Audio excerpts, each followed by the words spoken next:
Sir, जब police जनता की सुरक्षा के लिए है तो पुलिस से आम जनता क्यों डरती है?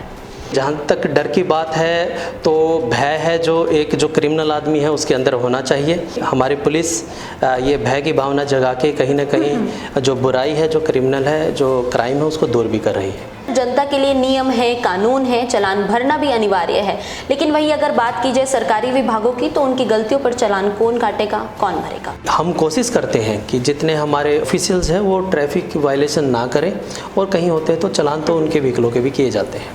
वर्दी पर ही आम जनता आरोप लगाती है, ऐसे कई वीडियोस भी सामने आती हैं। जिन भी पुलिस ऑफिसर्स पे या फिर हमारे जो भी एसएचओज हैं, किसी भी तरह की कार्य प्रणाली का आरोप लगता है, आरोप प्रत्यारोप एक कार्य प्रणाली का हमारा पार्ट है।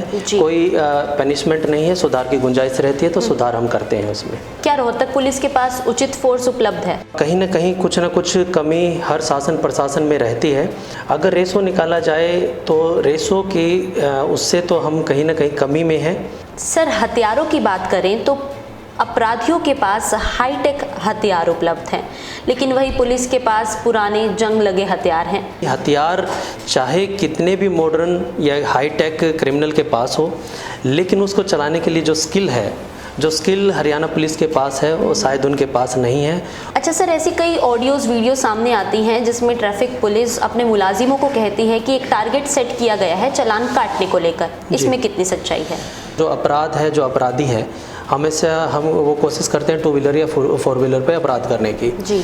तो चालान करना कहीं ना कहीं उसके लिए भी एक उपयोगी व्यवस्था है। विभाग में कोई राजनीतिक प्रेशर झेलना पड़ता है? कई बार ऐसा होता है कि प्रशासन कई चीज़ों तक नहीं पहुंच पाता। जो जनप्रतिनिधि है वो जनता तक आसानी से पहुंच जाते हैं और उनके माध्यम से जो भी हमें सूचना या फिर जो भी हमें काम मिलता है हम बखूबी ढंग से उस पर भी काम करते हैं। कभी ऐसा लगता है मेडिकल फील्ड में ही सही थे, बड़ी सुकून की जॉब थी? अच्छा और बुरा चलता रहता है, और मैं मानता हूँ बुरा कुछ होता भी नहीं है, क्योंकि बुराई कहीं ना कहीं अच्छाई को जन्म देती है। सर, काफ़ी बिजी शेड्यूल आपका रहता है, इस दौरान अपने लिए समय कैसे निकाल पाते हैं? समय मिलता है, बिल्कुल, वो आपकी प्रायोरिटीज़ पे डिपेंड है कि आप कितनी प्रायोरिटी किस चीज़ को दे रहे हैं। कभी ऐसा कोई क्षण अभी जो याद हो आपको, माता पिता से डांट पड़ी हो? माता पिता का एक ओहदा ऐसा है कि ज़िंदगी भर डांटते हैं। आज भी गलती करता हूँ तो आज भी डांटते हैं।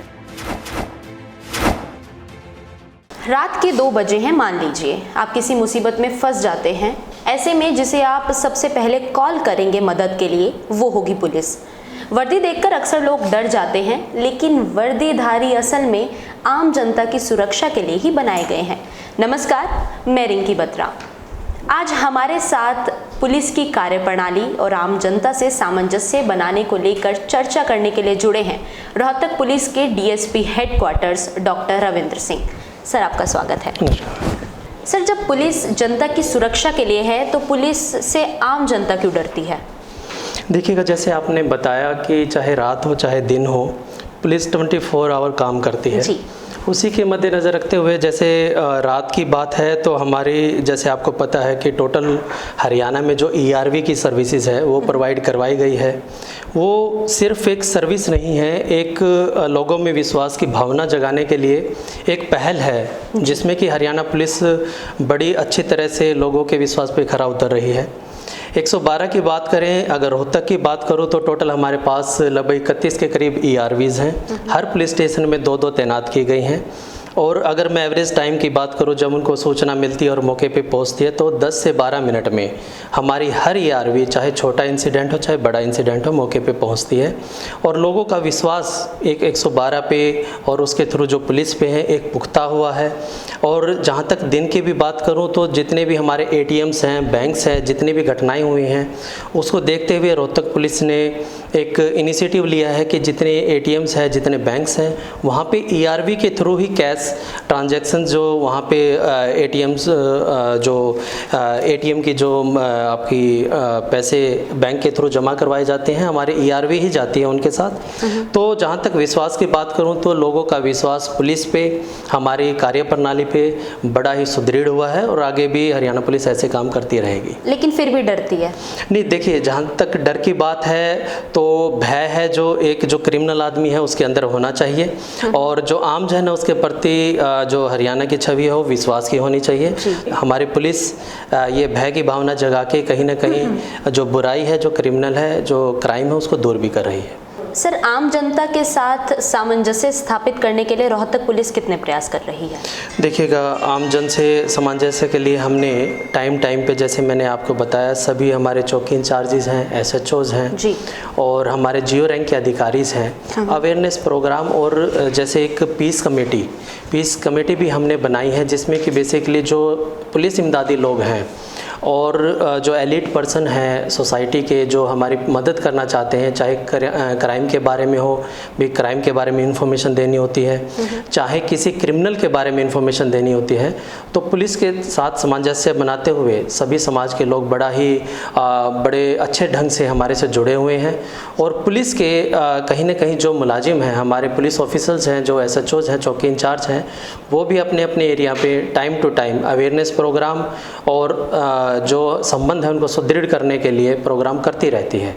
पीस कमेटी का क्या काम रहने वाला है? देखिएगा, जो पीस कमेटी बनाई गई है, इनकी हम मंथली मीटिंग करते हैं और इसमें बेसिकली जो एरिया वाइज पीस कमेटी बनाई है, उस एरिया की जो प्रॉब्लम्स हैं, क्राइम से रिगार्डिंग जितनी भी प्रॉब्लम है, अगर उन्हें किसी पुलिस ऑफिसर्स की कार्यप्रणाली से कोई प्रॉब्लम है या फिर उस एरिया में पर्टिकुलर जो क्राइम है, चाहे NDPS का हो, चाहे एक्साइज का हो या किसी भी तरह का क्राइम हो, अगर उनको पेट्रोलिंग के लिए या फिर किसी भी तरह की मदद की ज़रूरत है, पुलिस प्रणाली में सुधार की ज़रूरत है, वो सभी सुझाव और सभी कार्य पे हम विचार विमर्श करते हैं, ताकि आगे आने वाले समय में उन लोगों को, उन एरिया के लोगों को बेहतर पुलिसिंग मिल सके, बेहतर एक आचरण मिल सके पुलिस का, और साथ ही साथ हमें भी क्रिमिनल लोगों की पहचान हो सके। जी, अच्छा सर, देखा जाता है अक्सर कि वर्दी पर ही आम जनता आरोप लगाती है। ऐसे कई वीडियोस भी सामने आती हैं जिनमें थाने में लोगों के साथ अभद्रता की जाती है। कारण? देखिएगा, आरोप प्रत्यारोप एक कार्यप्रणाली का भाग है, इसे मैं बुरा नहीं मानता। कहीं ना कहीं जब आरोप लगते हैं तो उसमें सुधार की गुंजाइश भी होती है और इन आरोपों को रोहतक पुलिस बड़ा ही पॉजिटिव लेती है। SP साहब की तरफ से एक अलग से इनिशिएटिव हमने अडॉप्ट किया है रोहतक पुलिस में। जिन भी पुलिस ऑफिसर्स पे या फिर हमारे जो भी SHOs हैं, किसी भी तरह की कार्यप्रणाली का आरोप लगता है, उनको अलग से अगर दूसरे स्टेशन पे, दूसरे पुलिस स्टेशन पे ट्रांसफ़र करने की ज़रूरत है तो वो भी की जाती है। अगर उनकी काउंसलिंग की ज़रूरत है तो काउंसलिंग भी की जाती है, और साथ ही साथ अगर सुधार के रूप में उनको पुलिस लाइन में ऑर्डर देने के आदेश होते हैं तो वो भी हमें किए जाते हैं। तो आरोप प्रत्यारोप एक कार्यप्रणाली का हमारा पार्ट है, कोई पनिशमेंट नहीं है, सुधार की गुंजाइश रहती है तो सुधार हम करते हैं उसमें। अच्छा, पुलिस की मुखबिरी में कमी आई है, इसका क्या कारण मानते हैं? देखिएगा, पुलिस की मुखबरी जो हमारे, जैसे मैंने आपको बताया कि पुलिस इमदादी जो अभी रजिस्टर्ड हैं हमारे पास, लगभग मान के चले कि लगभग 1200 के करीब रोहतक में हमारे पास पुलिस इमदादी रजिस्टर्ड है। वो हमारे जो सामाजिक लोग हैं जो हमारी मदद करना चाहते हैं, कमी की बजाय मतलब मैं समझूंगा कि बढ़ोतरी हुई है, क्योंकि जो हमारे पास इंफॉर्मेशन है, जो हम क्राइम या क्रिमिनल को ट्रेस आउट करते हैं, उसमें कहीं ना कहीं हमारे पुलिस में इमदादी लोग हैं, वो कहीं ना कहीं एक रीढ़ की हड्डी का उन्होंने काम किया है और बड़े ही सुधारात्मक ढंग से। और सबसे बड़ी बात कि क्रिमिनल या क्राइम की जो पुलिस इमदाद के रूप में जो लोग मदद कर रहे हैं, वो सिर्फ पनिशमेंट में नहीं, उनके सुधार में भी काम कर रहे हैं। तो मैं मानता हूँ कि कहीं ना कहीं बढ़ोतरी हुई है, कहीं पे कमी नहीं आई है। अच्छा सर, आपने कहा है मुखबिरी में कोई कमी नहीं आई है, लेकिन जैसे पहले की बात की जाए तो पहले पुलिस की मुखबिरी गाँवों में, शहरों में डिजिटलाइजेशन जब नहीं था तो कोने पर जो छोटे दुकानदार होते थे वो पुलिस के मुखबिर माने जाते थे। लेकिन अब जैसे डिजिटलाइजेशन का युग बढ़ता जा रहा है तो माना ये भी जाता है कि मुखबिरी में कमी आई है। देखिएगा, डिजिटलाइजेशन के साथ साथ आधुनिकता में जो अभी अधिकतम जो लोगों में कहीं ना कहीं एक अधिकता आई है, उसमें मुख्यतः क्या है कि लोग कहीं ना कहीं बिजी भी हुए हैं अपने कामों में। जैसे आपने जिक्र किया, पहले के लोग, ग्रामीण एक परिवेश होता था जहाँ पे गांव के लोग सूचना के आधार पे या फिर पूरे गांव की सूचना एक बुजुर्ग आदमी होता था उसके पास होती थी। लेकिन आज जो मॉडर्नाइजेशन, आधुनिकता और कहीं ना कहीं एक लोग व्यस्त हुए हैं अपने कार्य में, उस रूप से देखा जाए तो हमारे पास कहीं ना कहीं इन्फॉर्मेशन कम आती है। लेकिन मैं उसमें भी सकारात्मक रूप देखता हूं कि जो भी सूचना हमें आती है, अभी भी गांव में आप देखें या शहरों में, कि जो लोग सुधार की तरफ अग्रसर हैं, आज भी हमें सूचना मिलती है, टाइम टू टाइम हमें भी जिस भी क्रिमिनल की या क्राइम की हमें पूछताछ करनी होती है या फिर इन्फॉर्मेशन चाहिए होती है, टाइमली हमें प्राप्त होती है। तो मैं आज भी ग्रामीण परिवेश में जो लोग सुधार की तरफ बढ़ रहे हैं उनका धन्यवादी हूँ, और उन्हीं के कहीं ना कहीं अथक प्रयास हैं कि हम क्राइम या क्रिमिनल पे कंट्रोल कर पा रहे हैं। क्या रोहतक पुलिस के पास उचित फोर्स उपलब्ध है? जी बिल्कुल, देखिएगा कहीं ना कहीं कुछ ना कुछ कमी हर शासन प्रशासन में रहती है, लेकिन जिस हिसाब से जिस प्रोपोर्शन में हमारे पास पुलिस है, लगभग 2000 के करीब, जिसमें हमारे पुलिस ऑफिसर्स, होमगार्ड और एसपीओज हैं, तो वो हमारे पास उपलब्ध हैं और बड़ी एफिशिएंटली जो भी हम काम दिया जाता है हमारी फोर्स को, वो बाखूबी बड़े अच्छे ढंग से निभाती है। तो कमी अगर हम बात करें तो कमी इतनी नहीं है कि हम कार्य ना कर पाएँ, बड़ा ही एफिशिएंटली हम कार्य कर रहे हैं और आगे भी करते रहेंगे। कितना रेशो रहता है, कितनी पॉपुलेशन पर कितने पुलिसकर्मी? देखिएगा, जैसे रोहतक की टोटल पॉपुलेशन लगभग 2.5 लाख के करीब है, और जो हमारे पुलिस ऑफिसर्स हैं टोटल कर्मचारी अधिकारी मिला के लगभग 2000 के करीब है।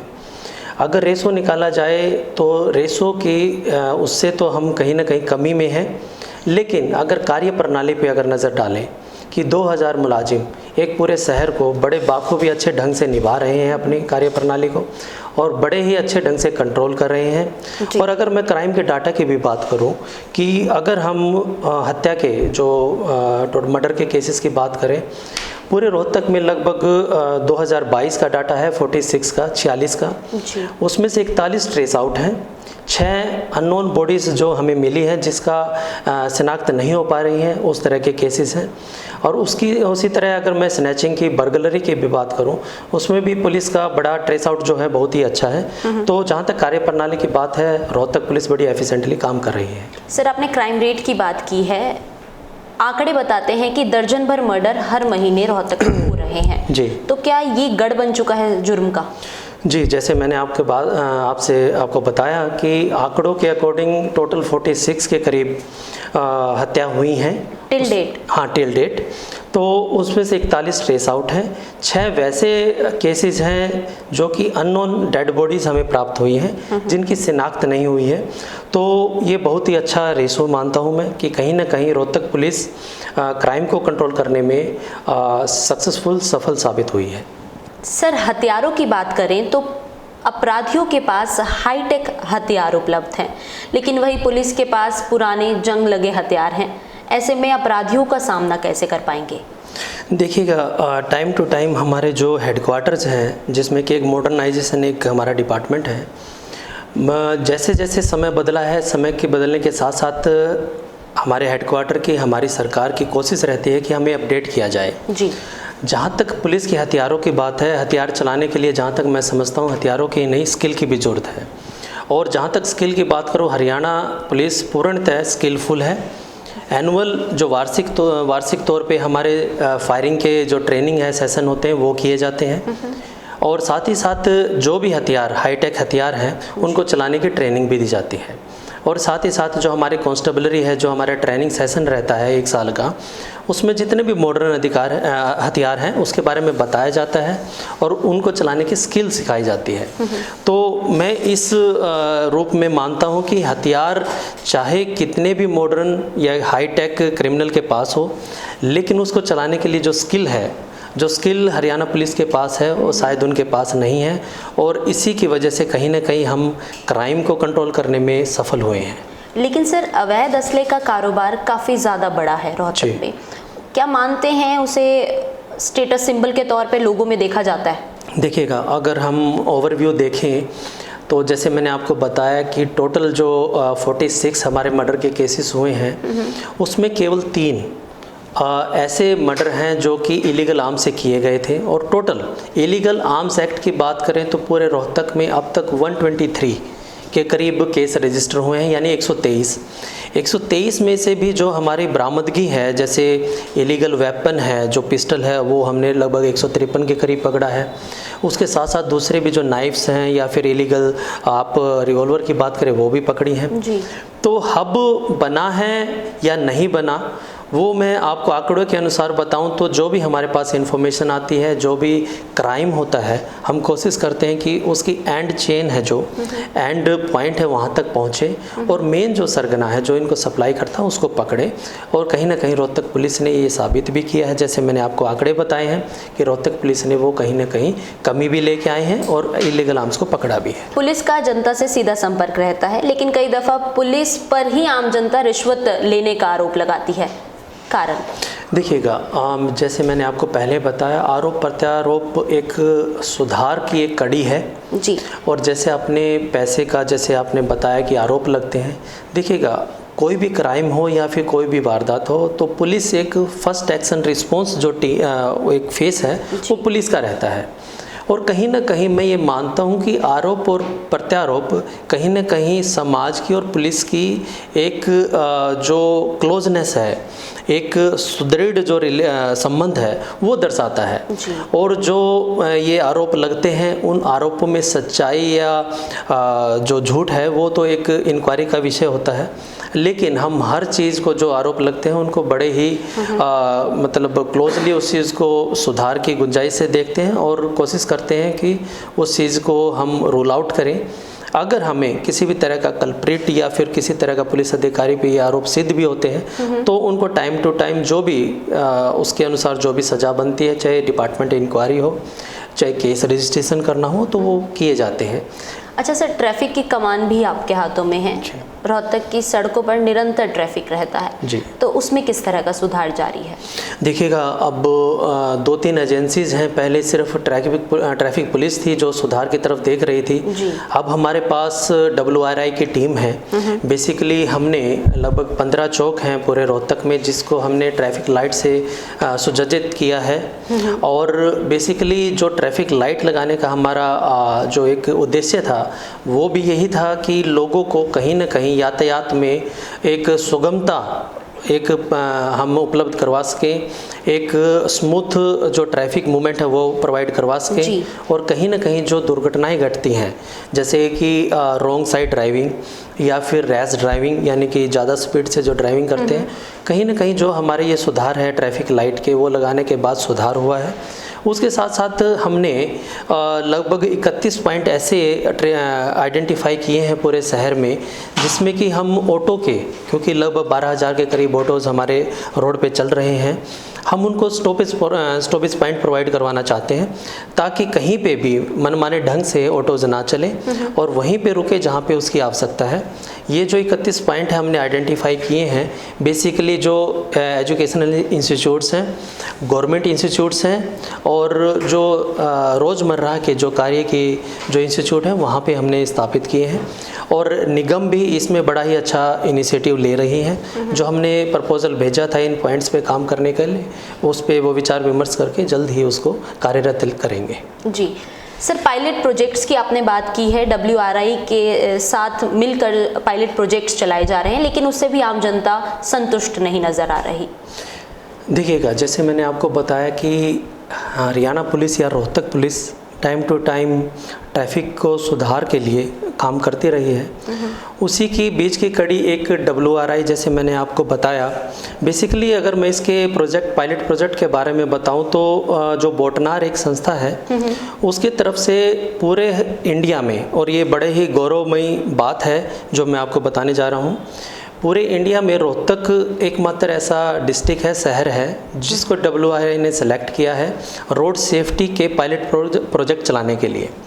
और जहाँ तक मैं पायलट प्रोजेक्ट की बात करूँ, WRI की तरफ से जो रोहतक में सुधार के कार्य किए गए हैं, जैसे जो छोटू राम चौक है या तिकोना पार्क है या फिर हमारा कनाल गेस्ट हाउस चौक है, वहाँ पे सुधार के लिए जैसे आपने बताया कि जो ट्रैफिक है वो बढ़ता जा रहा है और कहीं ना कहीं सड़कें सीमित हैं, उसी के टेक्निकल ग्राउंड और WRI की जो स्पेशलाइज्ड एक अपना पैटर्न है उसको मद्देनज़र रखते हुए उसको इम्प्लीमेंट किया गया है सड़कों पे, ताकि ट्रैफिक की जो मूवमेंट है वो स्मूथ की जा सके। और उसके साथ साथ मैं आपको बताना भी चाहूँगा कि जो रोड सेफ्टी एक कंसेप्ट है, रोड जो कंसेप्ट है, इसमें बेसिकली ह्यूमन एक जो पेडेस्ट्रियन है, जो पैदल यात्री है, वो इसका मेजर स्टेक होल्डर होता है। वह उसको देखते हुए जितनी भी ट्रैफिक रिलेटेड जितनी भी पॉलिसी बनाई जाती है, एक दो पैदल यात्री है जो सड़क पे चल रहा है उसको देख के बनाई जाती है। और शहर में जो WRI के थ्रू ये पायलट प्रोजेक्ट चलाया गया है, उसमें भी शहर में उनकी यही एक वो रहती है कोशिश कि किसी भी तरह की जो दुर्घटना है वो ना घटे। और ये पायलट प्रोजेक्ट में जो डिज़ाइन बनाए गए हैं बेसिकली कहीं ना कहीं उस डिज़ाइन पे चलने का एक डिसिप्लिनरी ढंग से एक ढंग होता है जो को लोगों को WRI के थ्रू बताया गया है कि किस ढंग से एक पैदल यात्री के लिए जगह छोड़ी जाती है, जो जेब्रा क्रॉसिंग है उसकी क्या इंपॉर्टेंस है, उसके साथ साथ जो ट्रैफिक पुलिस वहाँ पे खड़ी हुई है उसके साथ किस ढंग से एक समन्वय स्थापित करके किस ढंग से ट्रैफिक को चलाया जा सकता है। और WRI की मैं मानता हूँ कि बहुत ही अच्छा इनिशिएटिव है जो कि ट्रैफिक पुलिस के कंधे से कंधे मिला के उन्होंने ये शुरू किया है ताकि रोहतक वासियों को एक स्मूथ और एक अच्छा ट्रैफिक व्यवस्था दी जा सके। अच्छा, पायलट प्रोजेक्ट्स की बात की है, लेकिन शहर की सड़कों की बात की जाए तो इतनी चौड़ी नहीं है, संकीर्ण है सड़कें, तो क्या मानते हैं कि उसमें पहले सुधार की ज़रूरत है? देखिएगा, जैसे मैंने आपको पहले बताया है कि कमियों में सुधार की जो ज़रूरत है या गुंजाइश है वो हमेशा बनी रहती है जी। लेकिन जो व्यवस्था बनी हुई है उसी को हम अच्छे रूप से चलाएं, ये रोहतक पुलिस का प्रयास रहता है। इंफ्रास्ट्रक्चर जैसा है उसके अकॉर्डिंग हम पुलिस डिप्लॉयमेंट करते हैं। उसके साथ जो पायलट प्रोजेक्ट चलाए गए हैं वो जहाँ पे व्यवस्था बनी हुई है और उसको कैसे और सुधारा जा सकता है उसी के मद्देनज़र रखते हुए हमने इस सुधारात्मक ढंग के जो प्रयास है वो किए हैं। और उसमें कहीं ना कहीं ट्रैफिक पुलिस जो रोहतक पुलिस है वो कामयाब रही है। और मैं आपके माध्यम से जो भी NGOs हैं रोहतक की उनसे भी एक रिक्वेस्ट करूँगा कि किसी न किसी रूप से ट्रैफिक पुलिस से जुड़े, जो आपके सुझाव हैं वो अपेक्षित हैं हमारे लिए, वो आएँ और किसी भी सुधार में किसी भी एरिया में अगर ज़रूरत है तो उस ढंग से हम कार्य करेंगे। और जो हमारी मंथली रोड सेफ्टी की मीटिंग्स होती हैं आपके उन पॉइंट्सों को उठाया जाएगा ताकि हम सुधार कर सकें। अच्छा सर, जनता के लिए नियम है, कानून है, चालान भरना भी अनिवार्य है, लेकिन वही अगर बात की जाए सरकारी विभागों की तो उनकी गलतियों पर चालान कौन काटेगा, कौन भरेगा? देखिएगा, जैसे मैंने आपको बताया कि जो प्रशासन है, प्रशासन जनता के हिसाब से चलता है, ना कि प्रशासन के हिसाब से जनता चलती है। बहुत से ऐसे विसल ब्लोअर हैं सोसाइटी में आज भी, जैसे मीडिया है एक सबसे बड़ा माध्यम है, कहीं भी प्रशासन की कमी होती है तो आपके द्वारा उसको उठाया जाता है और सुधार भी किए जाते हैं। कहीं पे भी आप लोगों के द्वारा जो क्वेश्चन मार्क उठाए जाते हैं बड़े गंभीरता से हम भी लेते हैं। और जहाँ तक लापरवाही या फिर कहीं ना कहीं कानूनों को ना मानने का जो वो है प्रशासन का, जैसे आपने बात की, देखिएगा जिस भी हिसाब से अगर नागरिक जो ये नागरिक है, समाज है, या आपके माध्यम से कहीं पे भी हमें कोई शिकायत मिलती है उसी रूप से हम कार्रवाई करते हैं। और जहाँ तक चालान की बात है कि हम कोशिश करते हैं कि जितने हमारे ऑफिशियल्स व्हीकल हैं उनके जो ड्राइवर्स हैं और जो गनमैन्स हैं या फिर ऑफिशियल्स हैं वो ट्रैफिक वायलेशन ना करें, और कहीं होते हैं तो चालान तो उनके व्हीकलों के भी किए जाते हैं। सर, जनता का ये कहना है कि शहर में लगे अधिकतर CCTV कैमरे केवल चालान काटने का काम ही करते हैं, अपराधियों या आरोपियों को पकड़ने की बात आती है तो खराब मिलते हैं। देखिएगा, अगर सामाजिक लोग या फिर नागरिक ये कह रहे हैं तो कहीं ना कहीं उनको इसमें कमी दिखी होगी तो बोल रहे हैं, तो उस पे तो मैं कटाक्ष नहीं करूँगा। लेकिन जहाँ तक बात क्राइम के ट्रेस आउट की है या चलानिंग की है, मैं बिल्कुल कॉन्फिडेंस से, आत्मविश्वास से कह सकता हूँ कि जो हमारे निगम की तरफ से और जो कंट्रोल रूम में हमारा कंट्रोल रोहतक पुलिस का रहता है, जो भी जहाँ पे भी क्राइम होता है हमारी CCTV फुटेज जो प्राइमरी हमारी जो ऑन द स्पॉट टीम है उसका प्राइमरी जो काम है वो CCTV फुटेज से स्टार्ट होता है जी। और उसके साथ साथ जहाँ तक चालान की बात करें तो देखिएगा जो हाईवेज़ हैं, हाईवेज़ पे कहीं ना कहीं हमारी इंटरसेप्टर जो रहती है वहाँ पे ऑन द स्पॉट चालान हो सकते हैं। लेकिन जो शहर की सड़कें हैं वो काफ़ी संकीर्ण है, जैसे आपने बताया, काफ़ी व्यस्त हैं, तो मौके पे चालान कई बार करते हैं तो भीड़ का एक कहीं ना कहीं ट्रैफिक जाम की प्रॉब्लम रहती है। तो जो ये हमारे CCTV कैमरे लगाए गए हैं उसी मकसद से लगाए गए हैं कि ऑन द स्पॉट अगर हम चालान ना करके क्योंकि पीक आवर जैसे 11 से 2 बजे का पीक आवर रहता है ट्रैफिक का, तो उस टाइम पे हम मैक्सिमम एक्टिवेट रखते हैं अपने सीसीटीवी कैमरास को और कोशिश करते हैं कि उस टाइम पे किसी भी व्हीकल को रोक के किसी आमजन को असुविधा का सामना ना करना पड़े, तो पोस्टल चलान किए जाते हैं सीसीटीवी माध्यम से। और ये एक बड़ी ही सफलता भी हमें हासिल हुई है। जो भी व्हीकल जो या फिर टू व्हीलर हमें प्राप्त जिसके हमें दिखता है कि विदाउट हेलमेट या विदाउट जो ट्रैफिक वायलेशन कर रहे हैं नियमों का, तो उसके थ्रू चलान किए जाते हैं और आगे भी करते रहेंगे। अच्छा सर, ऐसी कई ऑडियोज़ वीडियो सामने आती हैं जिसमें ट्रैफिक पुलिस अपने मुलाजिमों को कहती है कि एक टारगेट सेट किया गया है चालान काटने को लेकर, इसमें कितनी सच्चाई है? देखिएगा, टारगेट देना किसी भी मतलब मुखिया के लिए, चाहे पुलिस का मुखिया है या फिर सिविल प्रशासन का है, मैं नहीं मानता कि टारगेट देना गलत है।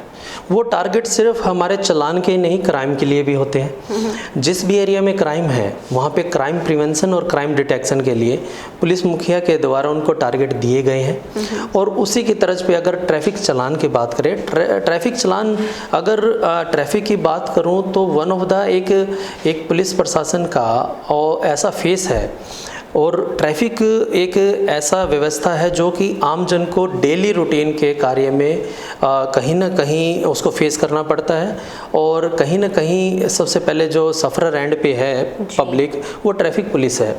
तो ट्रैफिक पुलिस या ट्रैफिक कहीं ना कहीं एक ऐसा व्यवस्था है जो किसी भी प्रशासन के लिए फेस का काम करती है। और हम कोशिश करते हैं कि जो भी ट्रैफिक चालान किए जाएँ वो इस ढंग से किए जाएँ जो कि हमारे डिटेक्शन के लिए और प्रिवेंशन के लिए, दोनों के लिए उपयोगी हो। इसमें अगर मैं डिटेक्शन की और प्रिवेंशन की बात करूं तो जितने भी हमारे नाके लगाए गए हैं या ट्रैफिक पुलिस के जो ऑफिसर्स हैं वो डिप्लॉय रहते हैं, बेसिकली उन व्हीकलों को रुकवाते हैं जो विदाउट नंबर प्लेट है, ब्लैक फिल्म के हैं, विदाउट पैटर्न प्लेट है, या फिर सस्पिशियस हमें कोई भी व्हीकल लगता है। और ये व्हीकल अगर मैं बात करूँ रोज़ जो डेली के हमारे लगभग 150-160 के करीब ऐसे व्हीकल और ऐसे टू व्हीलर हमें मिलते हैं चालान के दौरान जो सस्पिशियस होते हैं, और कहीं ना कहीं एक क्राइम प्रिवेंशन में ये हेल्पफुल भी है। और जहाँ तक डिटेक्शन के काम को बात करूँ तो देखिएगा, जो अपराध है, जो अपराधी है, हमेशा हम वो कोशिश करते हैं टू व्हीलर या फोर व्हीलर पे अपराध करने की जी। तो चालान करना कहीं ना कहीं उसके लिए भी एक उपयोगी व्यवस्था है, तो मैं इसको ठीक मानता हूँ। और टारगेट देना सिर्फ एक नंबर है, ऐसा नहीं होता कि ट्रैफिक पुलिस हर रोज़ टारगेट के लिए काम करती है। ये बेसिकली प्रिवेंशन और डिटेक्शन दोनों के लिए काम किया जाता है। सर, ट्रांसफ़र करने कराने को लेकर पुलिस विभाग में कितनी लॉबिंग होती है, इसमें कितनी सच्चाई है? देखिएगा, जैसे मैंने आपको बताया कि शासन और प्रशासन और एक बड़ा ही मजबूत एक कार्य प्रणाली है जिसमें प्रशासन और शासन साथ मिलकर काम करता है। और कहीं ना कहीं जो प्रशासन है वो शासन का ही एक फेस है जो हम काम करते हैं। और ये कार्य प्रणाली पे नहीं, एक रूटीन एक कार्य प्रणाली भी है, एक जो शासन की है, आगे एक टाइम ड्यूरेशन के बाद वहाँ से ट्रांसफ़र की जाती है जी। अगर किसी भी तरह की कार्य प्रणाली पे अगर क्वेश्चन मार्क लगते हैं तो उस आधार पे भी ट्रांसफ़र की जाती है। तो जो ट्रांसफ़र के हैं जो कारण हैं वो भिन्न भिन्न हो सकते हैं, लेकिन किसी भी प्रशासनिक अधिकारी की जो कुशलता है या कार्य क्षमता है उसके ट्रांसफ़र से नहीं नापी जा सकती जी। एक ये शासन और प्रशासन का एक अहम अंग है, और शासन या प्रशासन अपने रूटीन में जो कि कार्य प्रणाली के आधार पे या फिर शासन और प्रशासन में जो समाज के सुधार के लिए या उसकी सुगमता के लिए ये कार्य किया जाता है और टाइम टू टाइम बदलते रहते हैं। अच्छा, मेडिकल फील्ड छोड़कर आपने पुलिसिंग को चुना, जी क्यों?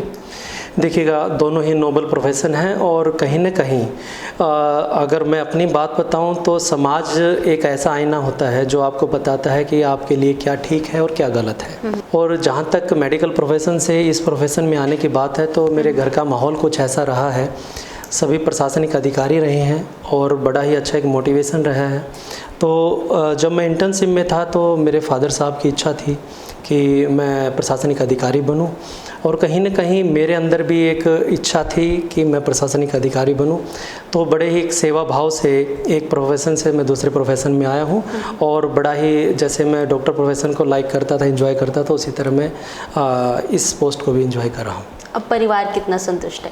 देखिएगा, परिवार संतुष्ट या असंतुष्टता से अधिक हमारे लिए ये ज़रूरी होता है कि समाज कितना संतुष्ट है आपकी सेवाओं को लेके।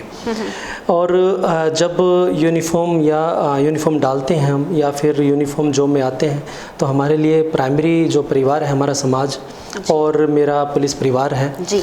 तो मैं मानता हूँ कहीं ना कहीं समाज में जब हम कार्य करते हैं तो उसी का एक आईना उभर के अच्छा या बुरा एक समाज ही हमें बताता है और बड़ी संतुष्टि होती है। जैसे मैं आपको बताना चाहूँ, रोहतक में मेरी दूसरी पोस्टिंग है और बड़ी संतुष्टिपूर्वक और यहाँ के लोगों से एक अच्छे भाव की जो अपेक्षा मेरे को पहले भी थी आज भी है और बहुत ही अच्छे ढंग से चल रहा है। कभी ऐसा लगता है मेडिकल फील्ड में ही सही थे, बड़ी सुकून की जॉब थी? नहीं जी, देखिएगा, जैसे ये जो निर्णय था वो मेरा था और अच्छा या बुरा, कठिन समय या फिर अच्छा समय, एक सिक्के के दो पहलू हैं। अच्छा और बुरा चलता रहता है और मैं मानता हूँ बुरा कुछ होता भी नहीं है क्योंकि बुराई कहीं ना कहीं अच्छाई को जन्म देती है। तो मैं मानता हूँ पहले भी अच्छा था और आगे भी अच्छा ही होगा। पुलिस एक ऐसी फोर्स है जिसे अपनी मांग मनवाने को लेकर धरने या प्रदर्शन करने का अधिकार नहीं है। ऐसे में अधिकतर पुलिसकर्मी डिप्रेशन का भी शिकार होते हैं। देखिएगा, धरना या प्रदर्शन सामाजिक तौर पे अगर देखा जाए तो कहीं ना कहीं एक अच्छे निर्णय के लिए होते हैं, लेकिन बीइंग ए डिसिप्लिनरी फोर्स, अनुशासनात्मक जो फोर्स है, जो हमारी सिस्टम है, इस ढंग से बनाया गया है कि हम अनुशासन को बनाए रखें। हमारी जो डिमांड्स हैं, मैं आपको बताना चाहूँगा कि हमारी 3 लेवल पे वेलफेयर मीटिंग्स होती हैं, जो कि डिस्ट्रिक्ट लेवल पे, रेंज लेवल पे और स्टेट लेवल पे, जो बेसिकली हमारे लिए जो अच्छे कार्य करने हैं या फिर अच्छे कार्यों की डिमांड है हमारे पुलिस मुलाजिम की, वो हमारे अधिकारियों के द्वारा समय समय पे वो पूर्ति की जाती है इन्हीं वेलफेयर मीटिंग्स के ज़रिए। और हमें अभी तक या फिर अगर मैं अपना पुराना अनुभव भी बताऊं, किसी भी तरह की हमें ज़रूरत नहीं पड़ी कि इस तरह का हम बोलें कि जिससे अनुशासन में किसी तरह की कमी आए, क्योंकि हमारे अधिकारी बड़े ही समय समय पे हमारे से पूछते रहते हैं, हमारे अच्छे के लिए निर्णय लेते हैं और कहीं ना कहीं ये अच्छाई और निर्णय जो समय समय पे लिए जाते हैं उसी का नतीजा है कि समाज में और प्रशासन में हम अच्छे ढंग से काम कर रहे हैं और हरियाणा पुलिस की, रोहतक पुलिस की एक अच्छी छवि बनाए हुए हैं। जी सर, काफ़ी बिजी शेड्यूल आपका रहता है, इस दौरान अपने लिए समय कैसे निकाल पाते हैं? देखिएगा, समय की कमी अगर मैं 10 साल में बात करूं कभी मुझे नहीं हुई और समय की कमी कहना, मैं मानता हूं कि कहीं ना कहीं किसी कार्य को आप कम प्रायोरिटी दे रहे हैं जी। और अगर आप चाहते हैं किसी काम को करना तो समय निकल आता है। मैं नहीं मानता कि जब हम अपने लिए बात करते हैं, अपने समय के लिए या फिर अपने लिए अपने फिजिकल उसके लिए काम करते हैं तो समय निकल आता है। मैं नहीं मानता, 10 साल में मैंने नहीं देखा कोई भी दिन ऐसा कि जब मैंने सोचा हो अपने लिए समय निकालना और ना निकाल पाया हूँ। तो समय मिलता है बिल्कुल, वो आपकी प्रायोरिटीज़ पे डिपेंड है कि आप कितनी प्रायोरिटी किस चीज़ को दे रहे हैं। अगर प्रायोरिटी में आपने अपने शरीर को, अपने आप को रखा है तो समय निकल आता है और निकलता भी है जी। अच्छा सर, ड्रग का चलन काफ़ी ज़्यादा शहर में बढ़ गया है। आपने अपनी टीम के साथ मिलकर कई इलाकों में छापेमारी भी की थी, लेकिन फिर भी ड्रग तस्कर बेखौफ तरीके से ड्रग्स बेच रहे हैं। देखिएगा, जैसे आपने बात की नशे की, ड्रग की, मैं मानता हूं कि कहीं ना कहीं हरियाणा में अब एक ड्रग का जो नशे का चलन बढ़ा है, लेकिन जैसे ये चलन बढ़ा है कहीं ना कहीं सुधारात्मक जो रूल और रेगुलेशन की जो ज़रूरत थी वो भी टाइम टू टाइम बढ़े हैं। मैं आपको बताना चाहूँगा कि जहाँ तक रोहतक पुलिस की बात है, हमारे यहाँ पे एंटी नारकोटिक सेल है जी। और एंटी नारकोटिक सेल ने लगभग पूरे टिल डेट तक 2022 के अगर डाटा की बात करो तो 123 हमने मुकदमे दर्ज किए हैं और उसमें 158 के करीब जो लोग हैं, जो एक्यूज्ड हैं, उसको अरेस्ट किया है। उसमें से 18 जो ऐसे हैं जो अदर डिस्ट्रिक्ट्स के हैं और 4 ऐसे हैं जो अदर स्टेट के हैं। तो जहाँ तक सप्लाई की बात है, हमारी कोशिश रहती है कि केस रजिस्ट्रेशन होने के बाद कि हमने जो एक्यूज्ड पकड़ा है उससे इन्फॉर्मेशन निकाले और जहाँ तक उसके ओरिजिन पॉइंट है, यानी कि एंड चेन तक, एंड पॉइंट तक हम पहुँचने की कोशिश करते हैं ताकि उस नशे की पूरी चेन को नस्ते नाबूद कर सके। और कहीं ना कहीं Rohtak police anti narcotic cell इसमें सफल भी हुआ है, क्योंकि डे बाय डे के अगर मान के चलें।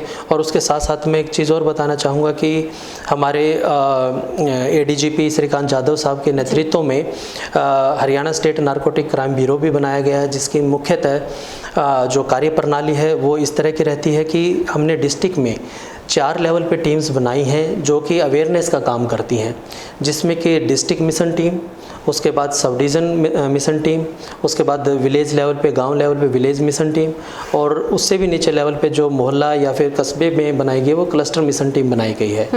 इनका काम प्रिवेंशन और डिटेक्शन दोनों का काम रहता है। प्रिवेंशन में मुख्यतः इसमें हमें आदेश दिए गए हैं कि हम गांव-गांव में जाके, कस्बों में जाके लोगों को अवेयर करें जी, क्योंकि नशे की रोकथाम का जो हमने मोटो बनाया है मुख्यतः क्रिमिनल को पकड़ना ही नहीं, उसके सुधारात्मक रूप से उसको अवेयर भी करवाना है।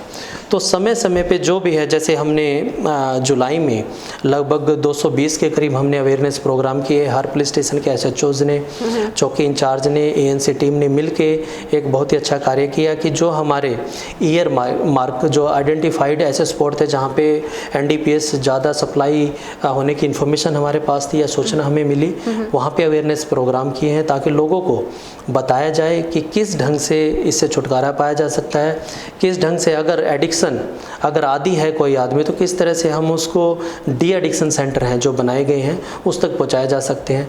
और उसके साथ साथ हमारे Haryana state narcotic control bureau ने एक हेल्पलाइन नंबर भी जारी किया जो मैं आपके माध्यम से बताना चाहूँगा। 90158 91158 ये एक टोल फ्री नंबर है।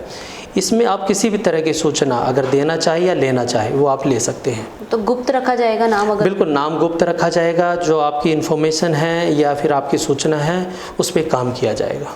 अच्छा सर, विभाग में कोई राजनीतिक प्रेशर झेलना पड़ता है? देखिएगा, जैसे मैं आपको बताऊं कि शासन और प्रशासन मिल के एक साथ चलते हैं, उसको आप राजनीतिक प्रेशर ना कह के वो समय की एक डिमांड होती है। कई बार ऐसा होता है कि प्रशासन कई चीज़ों तक नहीं पहुंच पाता, जो जनप्रतिनिधि है वो जनता तक आसानी से पहुंच आते हैं और उनके माध्यम से जो भी हमें सूचना या फिर जो भी हमें काम मिलता है हम बखूबी ढंग से उस पर भी काम करते हैं। सर, कोई ऐसा यादगार केस जिसे सुलझा कर सुकून की नींद आई हो? हाँ, जैसे मैं आपको बताना चाहूँगा कि मेरे जैसे जब भी मैं किसी भी क्राइम के बारे में सोचता हूँ तो एक्चुअली मेरी जो अंडर ट्रेनिंग SHOशिप है वो घरौंडा करनाल में हुई थी। अच्छा। और जब भी किसी भी क्राइम स्पॉट पे मैं जाता हूँ तो सबसे पहले मैं उसी को याद करता हूँ। बेसिकली वो एक मर्डर केस था और मर्डर केस भी क्या था कि पर्सनल जो राइवलरी थी, जो घर परिवार में ही वो जो एक्यूज था, जो आरोपी था वो घर परिवार का ही था। और मेरे को फर्स्ट टाइम ये रियलाइज़ हुआ कि जब पुलिस मौके पे पहुंचती है तो कहीं ना कहीं हम मौके के जो गवाह हैं या फिर मौके पे जो साक्ष्य हैं उसको नज़रअंदाज कर देते हैं जी। और जिससे कि देखिएगा वो क्रिमिनल ट्रेस आउट तो ज़रूर होता है, लेकिन एक टाइम की जो अधिकता है वो कहीं ना कहीं आपकी एक लापरवाही के कारण रह जाती है जी। तो ऑन द स्पॉट जब मौके पे मैं पहुंचा है वहाँ पे एक्चुअली मर्डर करने वाला जब वो ट्रेस आउट हुआ क्राइम, तो वो क्रिमिनल जब पकड़ा तो मुझे याद आया कि डेड बॉडी के पास सबसे पहले ये आदमी आया था। तो अच्छा, हाँ, मैं वैसे जब भी किसी सीन ऑफ क्राइम पे जाता हूँ तो सबसे पहले मैं उस सीन को याद करता हूँ कि एक्चुअली जो भी क्रिमिनल होता है वो कहीं ना कहीं कई सबूतों को छोड़ता है, साक्ष्य को छोड़ता है, कि पुलिस को उसको हल्के में नहीं लेना चाहिए। सीन ऑफ क्राइम को, मौके को बड़े ही संवेदनशील ढंग से, बड़े ही अच्छे ढंग से FSL की टीम के साथ मिलके सुलझाना चाहिए ताकि किसी भी क्राइम को बहुत जल्दी डिटेक्ट कर सके। और मेरे अनकॉन्शियस माइंड में हमेशा वो केस रहता है और जो भी मेरी टीम है, मेरे SHO, मैं हमेशा दिशा निर्देश देता हूँ कि जो मौके पे जाते हो तो सीन ऑफ क्राइम को अच्छी तरह से डिटेक्ट जरूर करें जी।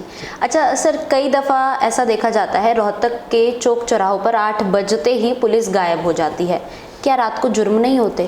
देखिएगा, मैं आपको बताना चाहूँगा, बिल्कुल आपने सही पूछा है ये कि हमारी जो कार्यप्रणाली है ट्रैफिक पुलिस की, लगभग हर मुलाजिम, जैसे मैं बताऊं आपको कि लगभग 30 के करीब हमारे पुलिस ऑफिसर्स हैं और 53 के करीब हमारे स्पेशल पुलिस ऑफिसर्स हैं और 109 के करीब हमारे होमगार्ड हैं।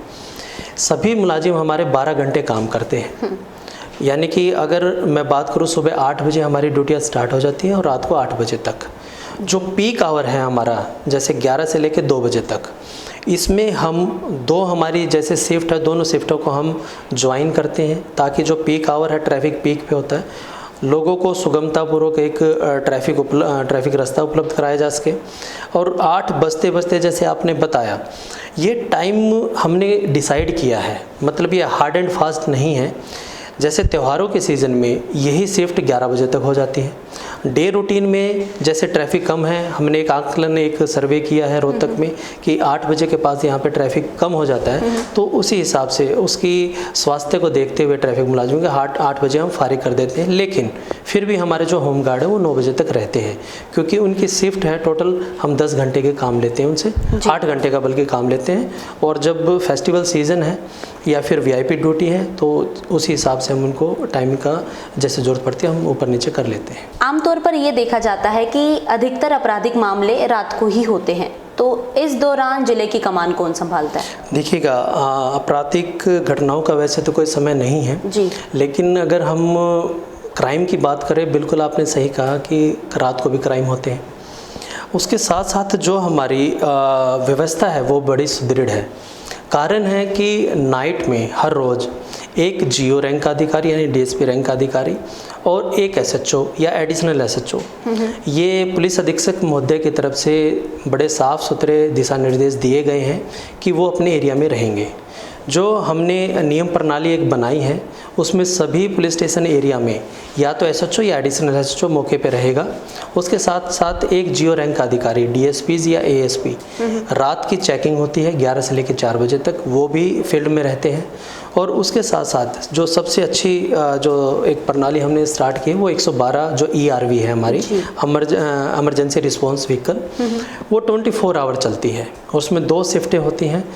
ईआरवी हमारा फर्स्ट रिस्पॉन्ड का कार्य करती है कि कहीं पे भी कोई भी घटना घटित होती है, सबसे पहले हमारी ईआरवी पहुंचती है। उसके बाद लोकल जो पुलिस स्टेशन है उसको इन्फॉर्मेशन देते हैं, वहाँ का आईओ या फिर एसएचओ या एडिशनल एसएचओ मौके पहुंचता है और क्राइम को डिटेक्ट करता है। तो जो ये हमारी जो 31 ईआरवीज हमें अलॉट हुई हैं, बहुत ही अच्छे ढंग से काम कर रही हैं और 24 घंटे रात ही नहीं दिन में भी काम करती हैं। और हमारे अधिकारीगण और एसएचओज ये नाइट में, जैसे मैंने आपको बताया, ये तैनात रहते हैं। कभी ऐसा कोई क्षण अभी जो याद हो आपको, माता पिता से डांट पड़ी हो? देखिएगा, माता पिता का एक ओहदा ऐसा है कि ज़िंदगी भर डांटते हैं और ऐसा कोई क्षण नहीं मैं मतलब आइडेंटिफाई कर पा रहा अभी। देखिएगा, आज भी गलती करता हूँ तो आज भी डांटते हैं, तो ये उनका बड़प्पन है कि डांट पहले डंडे से होती थी, आज सिर्फ शब्दों से होती हैं। लेकिन कहीं ना कहीं एक जो सुधार की एक गुंजाइश मेरे में रहती है, तो उनके डांट के द्वारा पूरी हो रही थी। एक दिन अपने लिए जीने के लिए मिले तो क्या करेंगे? देखिएगा, जैसे मैंने आपको बताया कि जब यूनिफॉर्म पहले डाली थी तो ये यूनिफॉर्म आज एक अभिन्न अंग बन गई है जो डेली रूटीन का। अपने लिए समय निकालना मैं नहीं सोचता कि इससे अलग है। आज भी मैं अपने लिए ही समय निकाल रहा हूँ कि जो समाज के सेवा करने का मौका इस यूनिफॉर्म ने मुझे दिया है और यही समय मैं हमेशा सोचता था ये समय मुझे मिला है। तो मेरा व्यक्तिगत समय भी यही है और मेरा सामाजिक समय भी यही है। तो मेरे को हर रोज़ टाइम अपने लिए निकालने के लिए मिलता है और मैं सेवा करता हूँ। ये थे हमारे साथ रोहतक पुलिस के DSP headquarters doctor Ravindra Singh, जिन्होंने अपनी ज़िंदगी की कुछ खट्टी मीठी यादें हमारे साथ साझा की। नमस्कार।